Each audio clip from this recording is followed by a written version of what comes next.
Love intelligence is a methodology that I've been working with over the last 6 years. And now I am putting it together to make sure that the women I'm working with and other people all over the world have an opportunity to understand this methodology. When you understand something, you're more likely to use it. It happens all the time when people are taught about the physiological aspects of your body. Those individuals are more likely to stick with a new diet.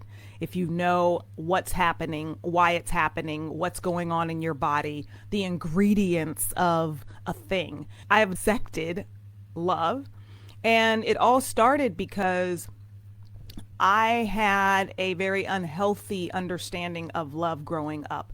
I often only attested love to romantic love or maybe even parental love, but romantic love, whenever the word was spoken, that's what I thought about. It's very fascinating that the English language is the only language where we have one word for love.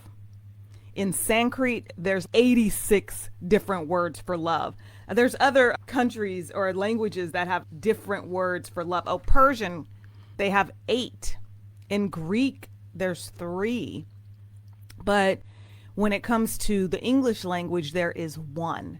And so I want to open us up to understanding that love is a large, a very vast language. It's a vast language, it's a vast understanding. To bring that bigger picture will allow you to see it more in your life. It'll allow you to express it more to yourself. And so I want to give the basics of love intelligence to you today so that you can walk away with an understanding of how can you infuse more of this into your world, an understanding of seeing more of it. Because we know I talked about reticular activating system in the self-care workshop. When we see something or discuss something or finally buy into something, or we purchase a new red car and we see the red car everywhere, that's where I want us to be, opening our eyes and minds to seeing love everywhere. That sounds amazing, and I find myself tapping into those moments. It feels good to see love everywhere, to be the love I wish to receive, because then I become a magnet to having more of those experiences. As we dive in, I want to give you a quote. I don't know whose quote this is, but I love it and I don't want to claim it as mine, but it's the greatest responsibility is to, I'm going to put my notes here. The greatest responsibility is to love yourself and know you are enough. I truly believe that. The reason it's a big deal in my world is because growing up for so many years, I did not believe that I was enough. Loving yourself, when you love yourself, that will help you lean into knowing you're enough. That's one of the reasons why that very first lesson that I have you go through when you join the academy is loving yourself to love. Even if you have a healthy love, that brings me, Kim, that brings me to a place when I'm thinking about the vision you've had for yourself, what you've already been doing. You started on the self-care kick. Then you came into our world and you're like, yes, I'm doing this. This is great. This is a good reminder. And likewise, for the gratitude section of the Loving Yourself to Love, you are saying, wow, I've been doing this. This is great. So now you're having this understanding of, whoa, this is how this is helping me. But there's something beautiful about this, that you are a part of the tribe, and other individuals who are doing this or seeing that is to have an understanding that love intelligence, part of love intelligence is understanding that we have a collective consciousness that we can tap into. Understanding love intelligence gives you a chance to realize you're not alone. You've called in this Love Academy membership. You've called in connecting with other individuals who are thinking like you, who are on this track. Now, collective consciousness is powerful when you understand it. It's understanding that there are other people out there who have same methodologies as you, who have an understanding of things, who are on the same track as you, who are collectively on this journey, who are collectively thinking along the same lines. We've had many times where we think a certain thing and we're like, what's wrong with everybody? Am I the only one who feels this? If you've ever said that, or if you find yourself trying to say it now, I want you to mark today as, no, you are not the only one. And I want you to mark today as that you are going to change that languaging to say, I'm calling in my people, because we are all connected. We're connected to individuals that are going through what they're going through in Haiti right now. We're connected to individuals who are going through what they're going through in Afghanistan. We are connected through individuals who are struggling during this COVID pandemic, but we are also connected to individuals who are thriving. We are also connected to individuals who want to love more. We are connected to individuals who are on that journey to find other people who have such a heightened love intelligence and a heightened love consciousness. We are connected to those individuals as well. So it's important that we understand in this collective consciousness that you're not alone, and you have the ability to tap into that energy and that power. You have the ability to tap into that power. I've had several people tell me this, and not to toot my own horn, but I've had a best friend and a client tell me this. My best friend was about to go into one of the biggest interviews of her life, and she said, she was so nervous. She said, what would Natasha do? Now, I wanted to hide when she said that because I'm like, oh my God. But she said, what would Natasha do? She named all the things that she's seen me being, okay? Because we're very open and honest. She knows when I'm vulnerable. She knows when I'm anxious, but she also knows when I'm standing in my power. She knows when I'm advocating for myself. She said, what would Natasha do? I just had a client who was in a meeting and she knew, hey, I need to start delegating on this. What would Natasha do? How would Natasha handle this? That is such a small mind. I'm a blip on the radar. So I'm saying that to simply say the power that saying that one thing gave them, that it's someone who's tangible. Now, I know me as a Christian, I'll say, what would Jesus do? You know, oftentimes we say that, and I'm not comparing myself to Jesus, but I want to give you the thought that you can say, what would the collective consciousness of love do? What would the collective consciousness do? If it's love, if it's power, if it's confidence that you need right now, because there are so many other people who are on that wavelength of confidence. So know that you're not alone. Let's go on into love intelligence. Love intelligence is an array of characteristics and behaviors that displays compassion for oneself and others. It's the ability to perceive, understand, express, and receive love. So I'm going to give you 12 ways to infuse more intelligence into that love quotient. How do you infuse more love into your life? How do you activate that love intelligence? And those revolve around the core pillars of love intelligence. We will start first with self-awareness. You're here. You're asking the questions. Self-awareness was also a core pillar in the self-care workshop. Things that you can do to understand yourself, to start seeing yourself more as an individual, more as a human being. You do have other people out in the world who are like you, that you can tap into that power from them. It is an amazing thing when you realize that. So self-awareness, when you start doing these lessons or you're journaling, you begin to understand who you are. You begin to understand your needs. Because when you begin to understand yourself and your needs, then that takes us to number 2, which is having self-compassion. When you have that self-compassion, that's showing yourself kindness and giving yourself comfort, which I know some of you are already on that track where you're like, okay, this doesn't feel good. What should I do next? That is an expression of love. If we go back to the Loving Yourself to Love course, there is one module where I have you identify the core definitions of words that express love. words that turn into actions that express love. So you have this self-awareness, and then your self-compassion falls into the self-care workshop. You're taking care of yourself because you see yourself. Compassion, the definition is showing kindness and giving comfort. So when you are activating self-care and self-love, but when you're activating self-care, that is you showing yourself kindness and giving yourself comfort, which is core value number 2 of love intelligence. So you're there. And just as a quick recap for you who have gone through the Loving Yourself to Love, or you want to reboot, those elements of love are patience, kindness, honor, forgiveness, protection, trust, hope, perseverance.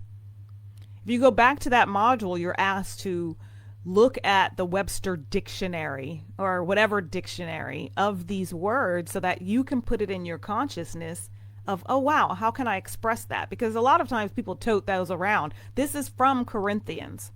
I've sat in weddings and people read these things. Love is patient. Love is kind. That sounds great, but do we really understand what each one of those steps do for us, or how we can infuse them into our life? You know, like if I'm just looking at patience, the capacity to accept or tolerate delay, trouble, or suffering without getting angry or upset. How many times have you gotten mad at yourself for something? Oh, I forgot that. Dang. Oh, I always do that. Oh, why am I so sensitive? That's not patience with yourself. So, as you are on the self-awareness and the self-compassion, the Loving Yourself to Love course will help you infuse more self-compassion into your life. So does a self-care workshop. Excuse me, let me get some water here.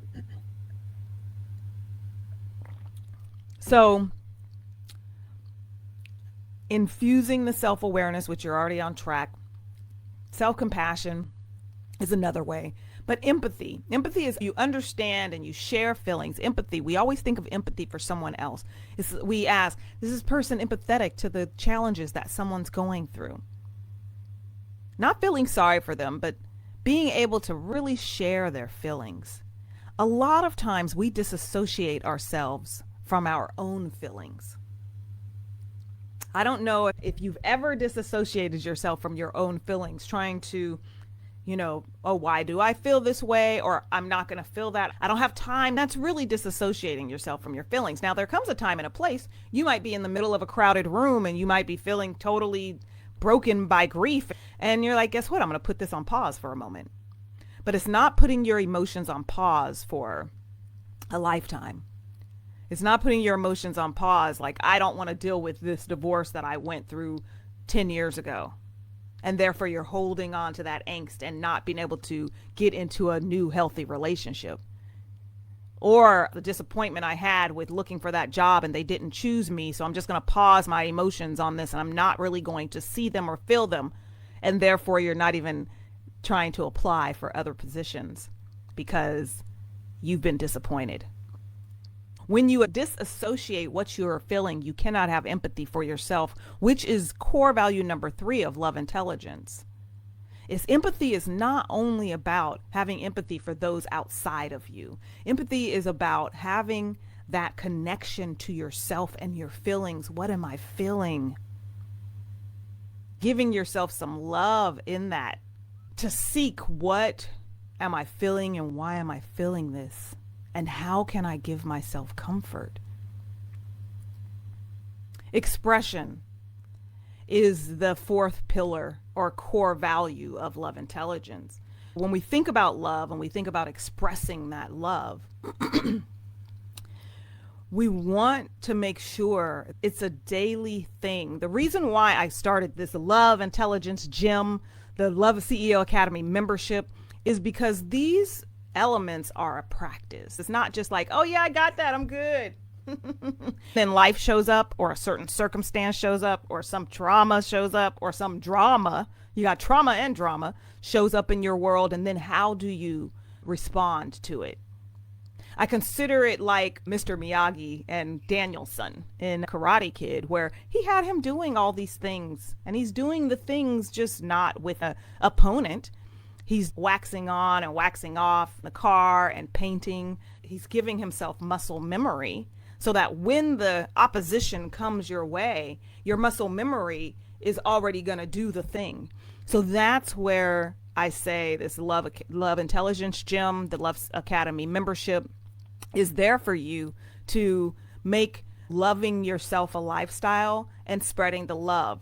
The reason I wanted to talk about Love Intelligence, this being one of the first talks, is because we are more than just simply doing these things for ourselves. By doing this for yourself, you are improving the collective consciousness. Yes, this is for you to get comfort. Yes, for you to get relief. But you are also pouring into the lives of other individuals who are on this journey and seeking. And that's the power you have. So the power you have in learning this and being able to have a heightened love intelligence, that power will bleed into not just your life and the lives of those close to you, but also the lives of people you've never met, because we're all energy. So how are you going to express this compassion and this love? It's one thing to know it, but are you going to express it in your world? That's why we had the self-care workshop. Talk about the things you're going to do, but also how are you going to express it to other people? How are you expressing love to other people? It's not about us. It's about expressing what we've learned, what we are generating inside, what we're developing for ourselves, expressing that to other people. Are you choosing to be a part of a charity? Are you showing it in your patience with the cashier who can't get it right? Are you showing it with someone who's reaching out for your help? Are you showing it with the person that you pass on the road who's asking for money? Are you showing it with volunteering? How are you expressing it? How are you expressing it on so many different levels? It's a ripple effect. How are you expressing it for yourself, your family, those in your community, and globally? How are you going to express love? And then also receiving, because it's one thing to believe that, oh, I have all of this love to give, but how are you going to position yourself to be in a mindset to receive love? Love intelligence starts with you. It all starts with you, and then it operates as a ripple effect from you, your family, your community, globally. There's more than one kind of love. Love can be expressed in so many ways. 30 names for snow. I thought about it, and the way he was writing about it, it was like, can you imagine being in that wilderness, being in snow? And if you had one name for snow, that could be the difference between life and death. Whether it's sloshy snow that you can't get through, or whether it's just the hard packed snow, or whether it's snow that could potentially be an avalanche. Imagine the words for love, or how we express love in so many different ways. Love intelligence starts with you. There's more than one kind of love, and you are part of a collective love consciousness, and you can tap into that power.